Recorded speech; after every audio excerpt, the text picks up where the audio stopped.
Hola, bienvenidos a Sin GPS, tu guía de autoconocimiento, inspiración y motivación. Ustedes saben que a mí me encantan los temas de psicología y hoy no es la excepción. Por acá tenemos a la psicóloga Joaris Aybar. Bienvenidos a Sin GPS. Gracias, para mí un gusto estar aquí hablando contigo un ratito.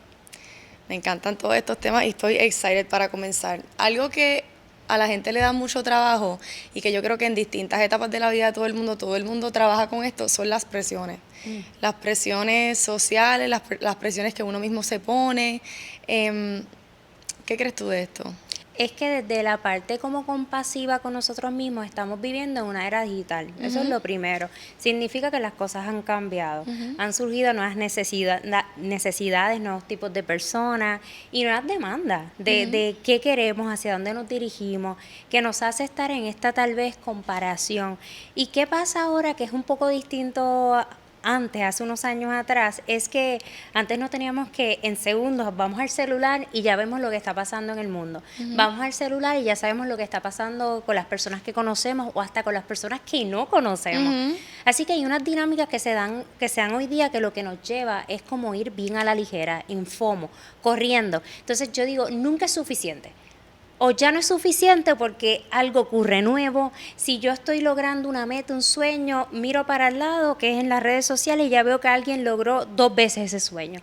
O ya va corriendo más rápido. Entonces, ¿qué pasa? Que nos invita, o sea, socialmente, el entorno, nos invita a vivir comparándonos, a no sentirnos suficientes y en ocasiones a estar desde este proceso de si yo vivo corriendo para llegar a lo que está haciendo el otro, es imposible vivir la vida que yo quiero vivir, es imposible cumplir los proyectos que yo quiero cumplir. Así que sí es difícil hoy día, porque las presiones están ahí a nivel social y somos entes sociales, nosotros nos construimos en base a una conexión, socialización con los demás, que de alguna u otra forma nos altera, nos afecta, y dicta un poco hacia dónde o quiénes somos. O sea que a veces mirar para adentro también tiene un componente social de cómo nos han mirado a través del tiempo. Sí, y algo que a mí me llama mucho la atención y que siempre digo es que tú te estás comparando con el highlight reel de todo el mundo, porque por más real que una persona intente ser en sus redes sociales, tú no estás ahí con la persona, y aunque esta persona esté siendo real, tu percepción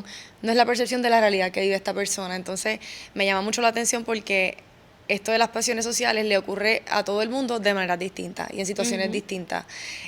Pero la raíz sigue siendo la misma, como que esta cosa que estas presiones por cosas que tú quieres alcanzar que realmente te están aguantando. Y me llama la atención como que ver de dónde surgen, porque una vez yo leí que, yo creo que fue el libro de los 4 acuerdos, que si tú te ponías a pensar en estas presiones o esta voz interior, esta voz limitante, tenía voces o características de personas de tu infancia, como que cosas que te dijeron que tú te impusiste. Claro, nuestra crianza tiene un peso bien grande en cómo vamos construyendo narrativas, sobre todo, y cómo vamos simbolizando, significando nuestra propia vida, porque esa es la historia que tenemos. Ahora no es lo único y mucho menos nos define necesariamente, pero que tiene un impacto grandísimo totalmente y que es parte de lo que nos va formando, cómo se dio esa crianza. Por eso hablamos, ¿verdad? Y se habla de las etapas de desarrollo, por eso se habla de esa historia que a veces hay que sanarla, este tema de la sanación, que es un tema constante en la vida de cualquier persona. Y es un tema que es recurrente también en la vida de cualquier persona, porque hablamos de sanar todo eso que nos lastimó, pero también el presente, no solamente se reabren heridas pasadas, sino que en el presente nos toca sanar lo que llega. También, así que estamos constantemente sanando, y esto lo que nos habla es que mientras nos vamos vinculando con otro, mientras vamos conectando con los demás, sí vamos construyendo, pero de alguna manera también pueden llegar las heridas.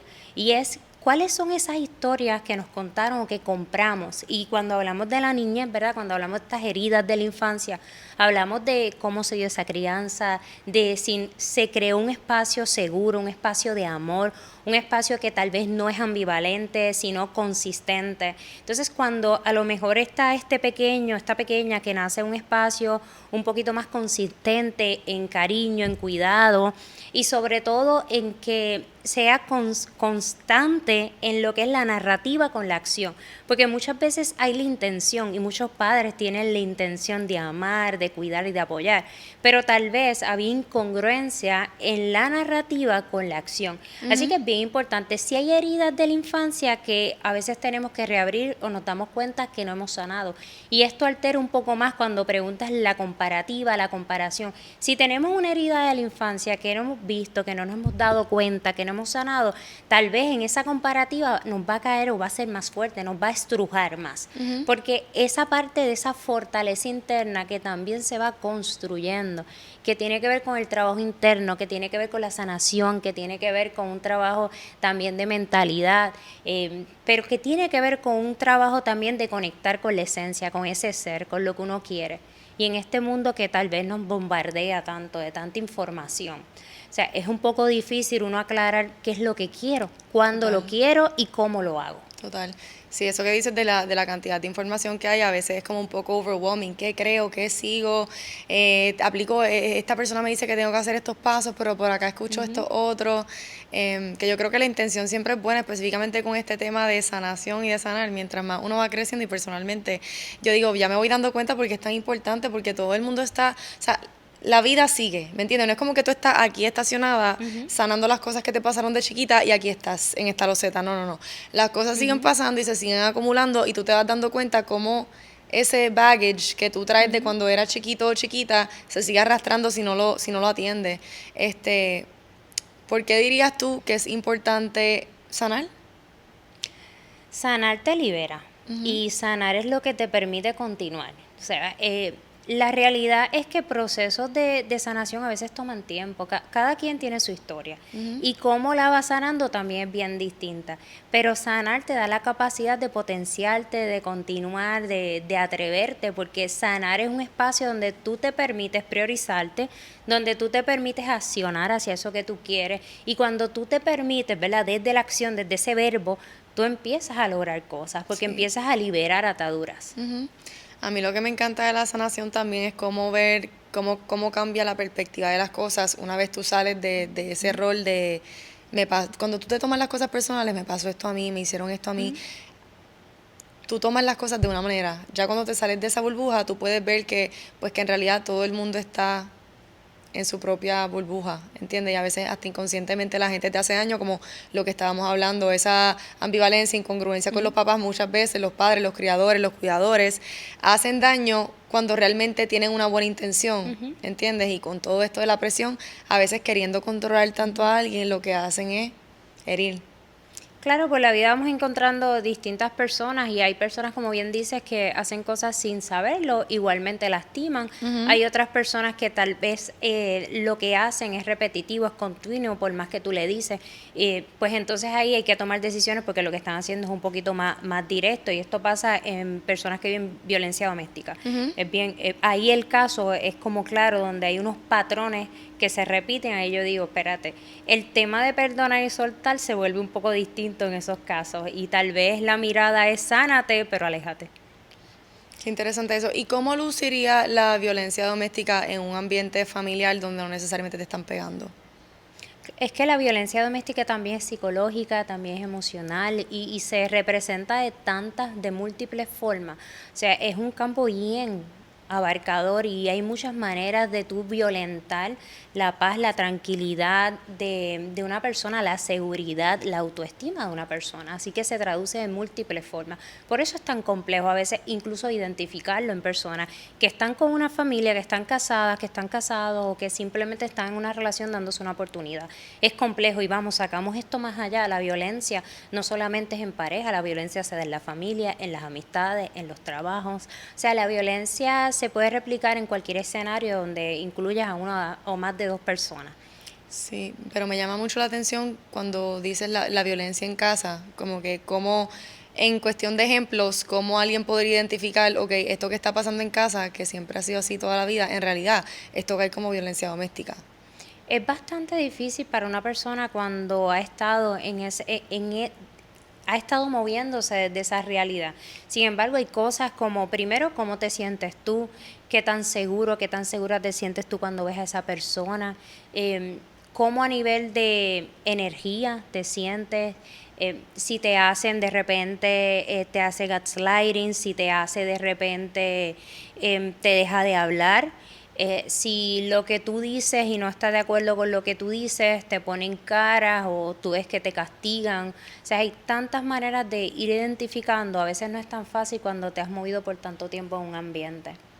¿Y cómo podría afectar en cómo se mueve un adulto, ¿verdad? La personalidad de un adulto, cómo se desenvuelve en el trabajo, en la sociedad, un niño o una niña que se crió en un ambiente de violencia doméstica?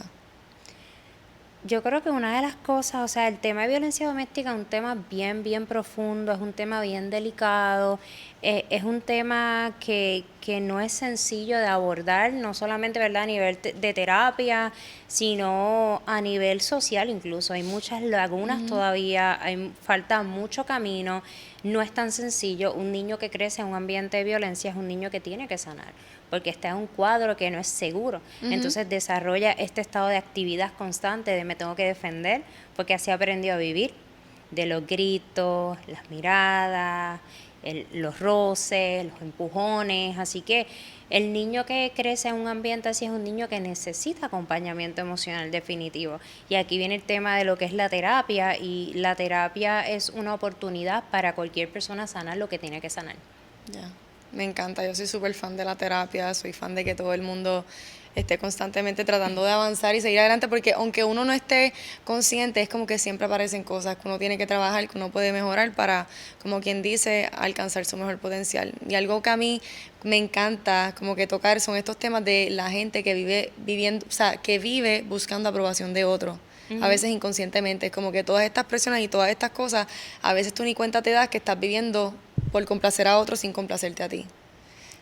Y en definitiva esto tiene que ver, a veces hablan, ¿verdad?, de la autoestima, de desarrollar autoestima, y la autoestima está bien impactada con la misma crianza, con la misma socialización, con quienes tuvimos esas primeras comunicaciones, esas primeras conexiones, y de ahí se desarrolla. Y como te decía al principio, estamos viviendo un momento donde es mucho más fácil compararnos, porque se ha dado la apertura para eso a través de la era digital.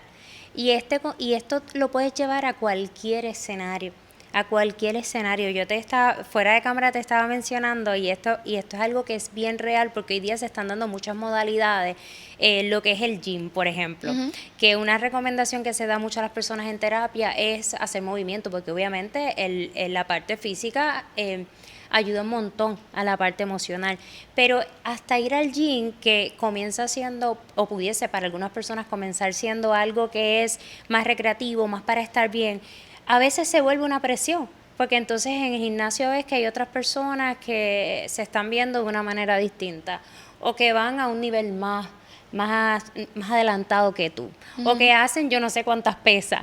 Entonces empieza esto de la comparación. Eres un emprendedor y te ocurre, estás emprendiendo y hay 30 emprendiendo al lado tuyo, pero tú sientes que van más adelantados que tú. Vas y haces algún tipo de dinámica recreativa, ejercicios, deporte, y empiezas ¿qué? Empiezas a compararte también con todo el escenario, desde cómo están jugando, cómo se están desarrollando. Entonces estás bombardeado hasta en algo que decides hacer por tu bien, por tu paz, por tu tranquilidad, se empiezan a dar estas dinámicas. Y yo creo que es bien importante entender la parte de lo humano que somos, y que para nosotros como seres sociales la aprobación es parte de lo que vamos a necesitar de una manera, pero hasta un punto es cuál es el límite. Y aquí viene la importancia del trabajo mental. El trabajo mental que hacemos, la fortaleza mental, cómo desarrollamos fortaleza mental, cómo trabajamos la mente, cómo entrenamos la mente para que las personas se sientan bien al hacer las cosas. Y yo creo que algo que es bien importante, te sientas suficiente, pero haciendo una comparativa contigo, con donde tú empezaste a cómo tú vas. Si estás en el gym, mira cómo tú empezaste y mira cómo estás. Si estás en el pickleball, mira cómo tú empezaste y mira cómo vas ya. Si estás estás corriendo, mira cómo empezaste y mira cómo vas. Entonces, ¿Cómo empiezan las personas? Yo creo que a resignificar, es una palabra maravillosa, resignificar, y empiezas a trabajar la mente para que desde esa fortaleza entiendas, primero que seas compasivo contigo y entiendas que sí a veces como que vamos a tirar, como decimos al monte, sí vamos a compararnos, sí vamos a correr el celular a veces, sí vamos a ver cosas y nos vamos a afectar emocionalmente porque somos humanos, pero ¿qué significado le vas a dar? Y yo creo que esa es una de las cosas más importantes cuando hablamos de trabajar y entrenar la mente. ¿Qué significado le voy a dar a esto que estoy sintiendo? Porque yo puedo sentir, y cuando yo siento, lo más importante es validarme. Pero ¿qué significado le doy? ¿Cómo entreno? ¿Cómo acepto mi proceso? ¿Cómo voy paso a paso? ¿Y cómo me enfoco en mí? Y cómo si de repente me desconecto, vuelvo a enfocarme en mí. Y ahí entonces hablamos de ese entrenamiento mental, de esa capacidad de trabajar en el yo, de trabajar en eso mismo, en cómo manejo las emociones, en cómo trabajo el diálogo, el autodiálogo, que para mí esa herramienta es hermosa. El diálogo interno. El diálogo interno. Y no es una herramienta que solamente nos sirve en terapia, a veces pensamos, es una herramienta que deportistas reconocidos están utilizando. Sí. Tú ves un LeBron James, utiliza el autodiálogo Sí. en el juego, antes del juego, después del juego. Yo he visto videos, hay un video que sale LeBron James, sale Cristiano Ronaldo, sale Simone Biles, sale Zachary Richardson, salen varios que literalmente sí, o filmaciones como que literal diciéndose, tú has hecho esto, que si esto, que si lo otro, y yo soy súper fan de eso, porque el subconsciente para mí, es como que si tú no controlas tu mente te va a controlar a ti. Y no necesariamente desde una perspectiva donde te está intentando hacer daño, sino como que esto que dicen de que la mente siempre está intentando protegerte. Pero no viene ningún león corriendo detrás de uno, así que no hay necesidad de tanto caos dentro de la mente de uno. Y estas cosas de como que hacerle frente y pausa a la mente, como que ayudan un montón, y eso a mí me encanta. Yo me he cruzado con ese video varias veces y me encanta porque a veces la gente piensa que la manifestación, que las afirmaciones, todas estas modalidades son como que, eso es una ridiculez, que sin pararme en el espejo y decir cosas, que si repetirme cosas en la mente, eso es para la gente loca, que hablan solo, pero no, esa repetición, es como yo estaba leyendo un libro, ¿de quién era? El que escribió Breaking the Habit of Being Yourself. Él habla de que la meditación y todas estas cosas funcionan porque cuando tú estás haciendo este esfuerzo consciente, tú estás creando como nuevos pathways en tu cerebro, nuevas líneas de pensamiento. Los patrones. Exacto, que los refuerzas con estas cosas, y la mentalidad con la que tú llegas a un lugar, con la que haces las cosas, para mí son súper importantes, y quiero que entres un poquito más en detalle de eso. Sí, desde un enfoque de psicología deportiva, ¿verdad? Que es una de mis especializaciones, lo que es el autodiálogo, lo que son las respiraciones, las meditaciones y también la psicología. Ya la psicología ha abrazado muchas de estas herramientas, ¿verdad? Desde la parte de estudios de ciencia empíricos, estudios empíricos, donde nos dicen que nos ayudan muchísimo. Y por eso ves cómo muchos atletas élite han ido implementando esto, que me parece maravilloso, porque es una manera, uno, de reconocerse vulnerable. Ya es hora de poder darle esta parte vulnerable a personas que son o deportistas o artistas, que a veces tienen una carga bien fuerte en ellos. Así que esta parte también le da vulnerabilidad. Pero también te dice que están entrenándose, porque es importante entrenar la mente y buscar estrategias que se acerquen a uno, porque no a todo el mundo le funciona lo mismo, y eso también es importante. Por eso la práctica de distintas herramientas te va a ir diciendo cuál me sirve y cuál no tanto, cuál quiero usar. Y en el deporte, que el deporte tiene como una dinámica distinta a otros procesos de vida, donde te expone a una presión bien fuerte, donde si tú te das cuenta, el deporte cuando estás en el juego, en el partido, son segundos, son minutos, son horas, así que tú tienes que estar tan enfocado, tú tienes que estar manejando tus emociones, porque vas a sentir tantas cosas. Por ejemplo, cuando llega la frustración en el deporte, tú no tienes tantos días como para manejar la frustración, tú tienes segundos, tú tienes minutos, tú tienes menos de una hora para trabajar en ti, para poder rendir y culminar. Así que cuando tú te das cuenta, estas herramientas son fundamentales y las aplicamos en todo lo que tiene que ver con la psicología del deporte, pero son hasta para la vida, porque para la vida tú vas a necesitar hacer autodiálogos muchas veces, ese espacio donde tú hablas contigo, y no es un autodiálogo de tú repetir en papagayo algo, no, es un autodiálogo donde tú ya has practicado. Por eso decimos que el entrenamiento mental es una práctica y hay un sentido y hay un plan que se va estableciendo para cada persona, que va de acuerdo a las habilidades de las personas, a las necesidades de las personas, y de ahí se puede construir qué está necesitando. En este caso hablamos de deportistas, de atletas, qué está necesitando cada uno para rendir en su máximo potencial, ¿verdad? Si esa es la mirada, rendir en el máximo potencial,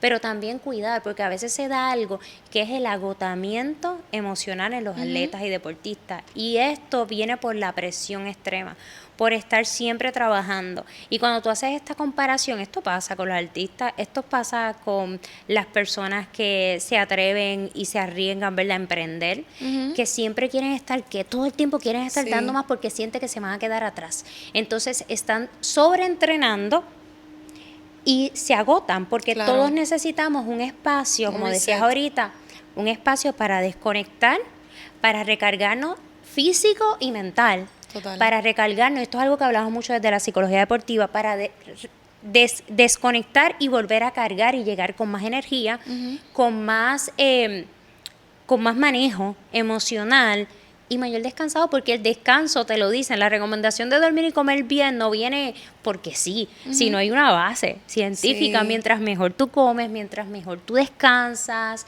mientras tú utilizas unos tiempos para desconectar del celular, que es algo que estoy promoviendo mucho, no solo en atletas, sino en cualquier persona que trabaja terapia. A veces estás tantas horas del día conectado al celular, que desconectarte es como que, espérate, ¿dónde estoy viviendo? ¿Qué está pasando? Total. O sientes un apego que ya no es nada sano. Sí, y lo excusan con que, por ejemplo, a mí me ha pasado que como yo trabajo básicamente con el teléfono, a veces he tenido que hacer un esfuerzo consciente de decir, ok, ya no estoy, como que ya publiqué, ya no estoy trabajando, ya no estoy respondiendo emails y nada, como que literalmente estoy scrolling mindlessly. Y ahí tengo que hacer un esfuerzo consciente de decir, ok, voy a dejar el teléfono boca abajo, lo voy a poner en mute para no darme cuenta de las notificaciones y poder hacer el resto de las cosas que tengo que hacer. Volviendo a lo que me estabas hablando de la psicología deportiva, quiero que nos compartas cuáles son tus técnicas favoritas para trabajar la psicología deportiva, que además de psicología deportiva, pues se puede utilizarlo una persona cotidiana en su vida, pueden utilizarlo los artistas,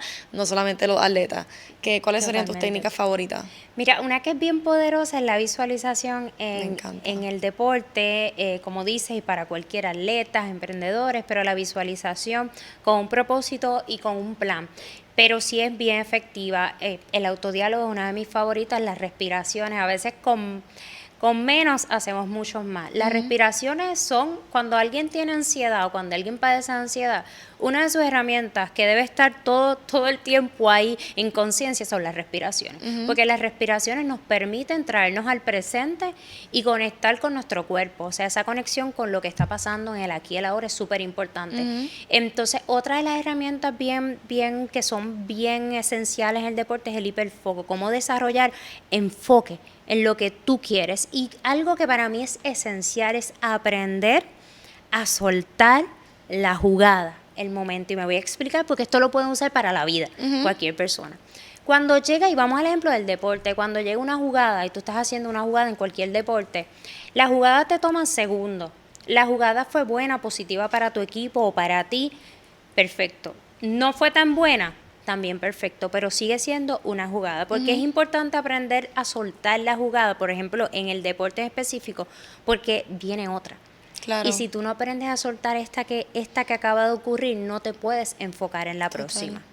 En la vida a lo mejor nos toma más tiempo, porque si la jugada se traduce a algo que nos pasó fuerte, pues mira, hay que sanarlo y entonces reenfocarnos en lo próximo que viene. Pero en el deporte esa es bien poderosa, porque esa te va a permitir eso mismo. ¿Qué es lo nuevo? ¿Qué es lo próximo? ¿En qué me enfoco? Y así vas a poder ir objetivo a objetivo, meta a meta, y puedes enfocarte en rendir lo mejor posible. Porque si lo que se busca es ese rendimiento óptimo, pero también ese cuidado de ese ser humano, que para mí es esencial, cuidar al ser humano, que aunque sigue siendo un atleta, sigue siendo un humano y hay que cuidarlo. Y vemos la historia de atletas élite, cómo han tenido que a veces tomar un break y un Claro, reposo. sí, porque a veces el cuerpo también se rinde, pero cuando te pregunté de las técnicas, mencionaste la respiración, pero hay una que a mí me encanta mucho, que es, no sé si se llama 4-4-4, pero es la de que inhalas, aguantas 4, exhala, aguantas 4, que yo la hago a cada rato. Si yo me siento ansiosa, si voy a entrar a una reunión, si incluso voy a venir a grabar el podcast, si estoy como que súper acelerada, la hago y me ayuda a hacer como que una pausa consciente en mi día y como que hacer medio que un restart. La visualización, yo lo he dicho anteriormente, cuando yo gané el Miss Puerto Rico, a mí me coronaron reina de la visualización, porque yo visualizaba hasta que a mí me salían lágrimas para llorar. Y para mí, cuando yo leo de estas cosas de ley de atracción y todos estos temas, siempre regreso a ese momento porque para mí fue tan mágico en cierto aspecto, porque es como que cuando tú conectas visión con emoción, con acción inspirada, creo que es como que natural que los resultados se den en algún momento, ¿verdad? Porque está como que todo entrelazado y me encanta muchas veces y me encanta poder llevar este conocimiento a que las personas lo pueden aplicar en su día a día, porque a veces quizás escuchan atletas pero no se dan cuenta que aunque ellos no sean atletas porque están viviendo de eso, pues quizás están teniendo un nuevo reto de que se están yendo a correr, están jugando tenis, están haciendo esto y lo otro, y la comparación y todas estas cosas pueden venir también hasta cuando lo están haciendo por divertirse. Claro, y son cosas que vas a necesitar eso mismo para enfocarte. Si empezaste a correr y quieres ya participar de maratones o cualquier otra cosa, necesitas una preparación física y emocional, porque no es fácil. Y han llegado personas buscando ayuda para eso, porque no es fácil ese acompañamiento, tomar una decisión, ser valiente, pero ser consistente, porque en el deporte se desarrolla mucho la consistencia y no es tan fácil. Para la vida, una de las cosas más difíciles es ser consistente. 100%, 100%, porque eso va un poquito atado a lo de que no te puedes dejar llevar solamente por la motivación, porque la motivación es un momento fugaz, la consistencia es lo que te va a traer los resultados, y a veces la gente piensa, sí, la disciplina, showing up no necesariamente quiere decir que el 100 que tú das es el mismo performance siempre, sino que tú llegaste y diste el 100 con lo que tenías ese día para dar. Claro. Y eso poco a poco pues te va a ir rindiendo resultados. Totalmente. Y lo que dijiste de la respiración, esa es como la más básica, esa es la que yo hago para mí también y es una de las que recomiendo siempre, porque es una de las más fáciles de llevar y de que recuerdes las personas. Y ahí yo digo, llévatela siempre en la carterita, en el celular, pero tenemos que empezar a aprender a respirar. El respirar conscientemente nos ayuda mucho a pausar, a reflexionar, para entonces volver a nosotros, conectar con nuestro cuerpo, con lo que estamos necesitando y así continuar. Sí, que incluso a veces cuando uno tiene ansiedad, no solamente ansiedad de...